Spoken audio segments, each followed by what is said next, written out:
नेपाल के नौजवानों के गुस्से ने अपना असर दिखा दिया है। नेपाल में हुए जेन जी आंदोलन में उनका गुस्सा सड़क से लेकर संसद तक खूब देखा गया।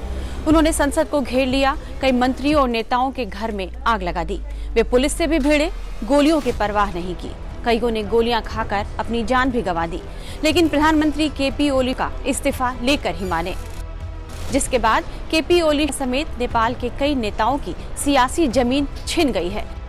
कोई देश छोड़कर भागने को तैयार है तो कोई युवाओं से माफी मांग रहे हैं।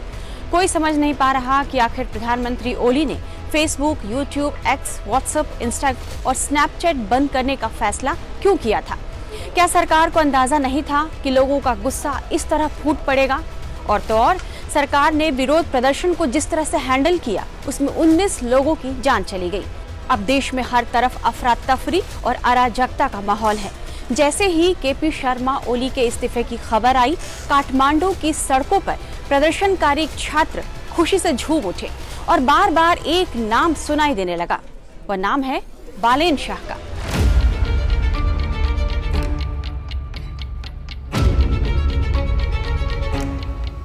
बालेन शाह ने इस प्रदर्शन को अपना समर्थन दिया था और उसके बाद प्रदर्शनकारी छात्र बालेन शाह को नेपाल की सत्ता सौंपे जाने की मांग करने लगे हैं।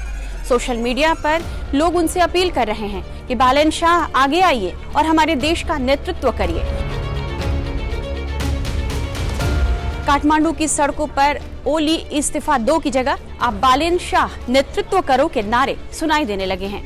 ऐसे में जो नेपाल में ताजा राजनीतिक तस्वीर उभर कर सामने आ रही है, उसमें यही समझा जा रहा है कि नेपाल में नया नेतृत्व पैदा हो रहा है। तो आखिर कौन है ये बालेन शाह, जिसे नेपाल का नया पीएम के तौर पर कुर्सी संभालने के लिए कहा जा रहा है, और समझते हैं कि लोग आखिर उन पर इतना भरोसा क्यों कर रहे हैं। बालेन शाह का असल नाम तो वैसे बालेंद्र शाह है। वे काठमांडू के मेयर हैं। वे नेपाल में काफी लोकप्रिय माने जाते हैं। उनके बारे में कहा जाता है कि जहां ज्यादातर मेयर अपनी नगर पालिकाओं से आगे शायद ही कभी ध्यान दे पाते हैं, बालेन शाह काफी दूर की सोचते हैं और इसी वजह से वे इस बड़े आंदोलन के केंद्र में भी आ खड़े हुए। नेपाली मीडिया के मुताबिक बालेन के कद और प्रभाव का अंदाजा आप इस बात से लगाइए कि टाइम मैगजीन ने उन्हें 2023 की अपनी शीर्ष 100 शख्सियतों की सूची में शामिल किया था। उनके सोशल मीडिया पोस्ट अक्सर राष्ट्रीय स्तर पर बहस और ट्रेंडिंग का कारण बन जाते हैं। उनका लाइफस्टाइल और उनके विचार युवा पीढ़ी के लिए रोल मॉडल बन चुके हैं। मई 2022 में काठमांडू के मेयर का चुनाव जीतने के बाद जैसे ही वे उभरे, उनके ट्रेडमार्क स्क्वायर काले और सुनहरे धूप का चश्मा नेपाल की राजधानी में तेजी से बिकने लगा था। 35 साल के बालेन शाह, जिनके पास स्ट्रक्चरल इंजीनियरिंग में मास्टर डिग्री है, उन्होंने एक स्वतंत्र उम्मीदवार के तौर पर मेयर का चुनाव जीता था और मतदाताओं के गुस्से का फायदा उठाने के लिए उन्होंने टिकटॉक, ट्विटर और इंस्टा का इस्तेमाल उस समय खूब किया था। उन्होंने जनता से बेहद सादे वादे किए थे, जैसे वे बेहतर सीवेज सिस्टम बनाएंगे, स्वच्छता, सुरक्षित पेयजल, स्वच्छ सड़कें और शहरी विकास के साथ साथ सांस्कृतिक विरासत पर भी ध्यान देंगे।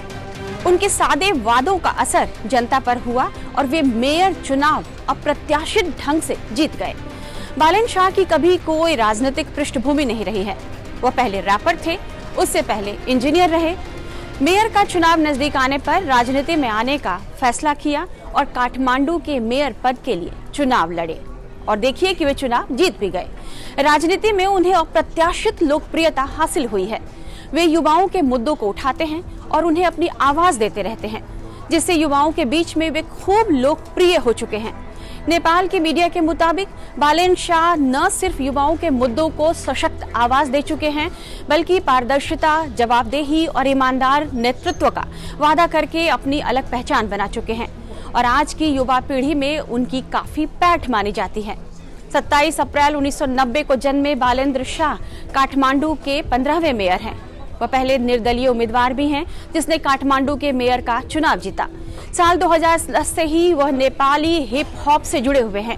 साल 2022 के चुनाव में उन्होंने नेपाली कांग्रेस के उम्मीदवार सिरजना सिंह और सीपीएन यूएमएल के प्रत्याशी केशव स्थापित को हराकर चुनाव जीता था।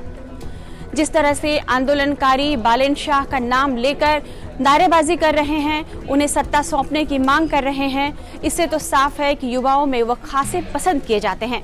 बालेन अगर सोशल मीडिया पर कोई बात छेड़ देते हैं तो उनका पोस्ट युवाओं में तेजी से वायरल हो जाता है और उनकी बात पर तो मानो बहस ही चल पड़ती है। युवा उनके रहन सहन, स्टाइल और जीवन शैली से खासे प्रभावित हैं। आज वह नेपाल में भड़के आंदोलन का केंद्र बिंदु बन गए हैं, लेकिन दुनिया में वह पिछले कुछ वर्षों से अपनी पहचान छोड़ने में भी कामयाब रहे हैं। सियासत में उतरे तो पीएम केपी शर्मा ओली की नीतियों का विरोध करने लगे।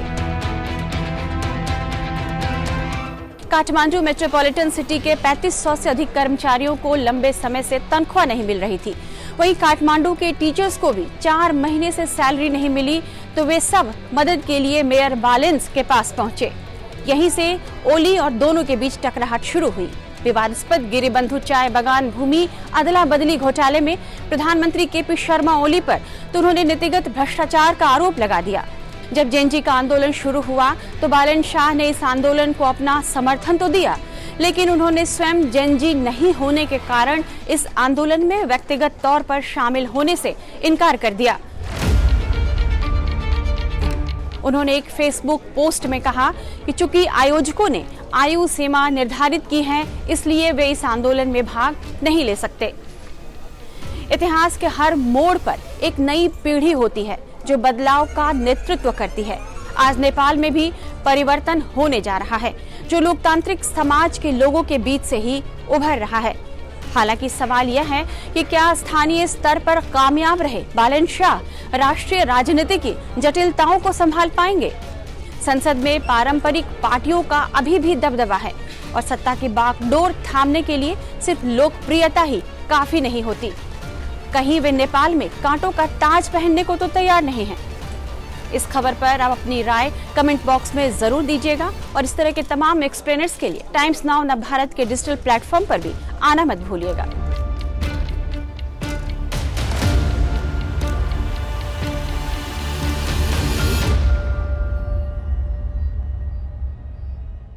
हम भी प्रोटेस्ट पे थे, सवेरे 9 बजे से थे। सवेरे क्या रीज़न है, क्यों लोग सड़कों पे उतरे हुए हैं, क्यों प्रोटेस्ट कर रहे हैं? सबसे बड़ा रीज़न तो ये है कि करप्शन टॉप लेवल पे पहुंच गया है हमारे कंट्री पे। करप्शन का लेवल इतना हाई हो गया है कि जनता का सहन शक्ति से भी ऊपर चला गया है। रीज़न, मोस्ट इम्पोर्टेंट रीज़न यही था। आप हॉस्पिटल में क्यों हैं? हम हॉस्पिटल में, मेरा यहाँ कोई भी रिलेटिव्स भी नहीं है, कोई फ्रेंड्स भी नहीं है। यहाँ बहुत सारे ऐसे पेशेंट्स हैं जिनका वो रिलेटिव्स भी नहीं है, कोई चीन जान का आदमी भी नहीं है। ह्यूमैनिटी के आधार से हम यहाँ दिन के 3 बजे से सेवा में लगे हुए हैं। क्यों हॉस्पिटल में कितने पेशेंट्स एडमिट हैं, क्यों एडमिट हुए हैं? लिस्ट के आधार से यहाँ पे अभी 138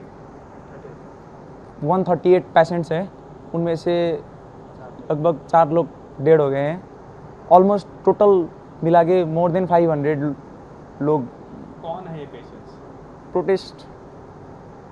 प्रोटेस्ट करने वाले। अच्छा, आप प्रोटेस्ट साइट पे थे, क्या हुआ आप कुछ बताएंगे? हम सवेरे 10-11 बजे से स्टार्ट हुआ माइती घर मंडला में।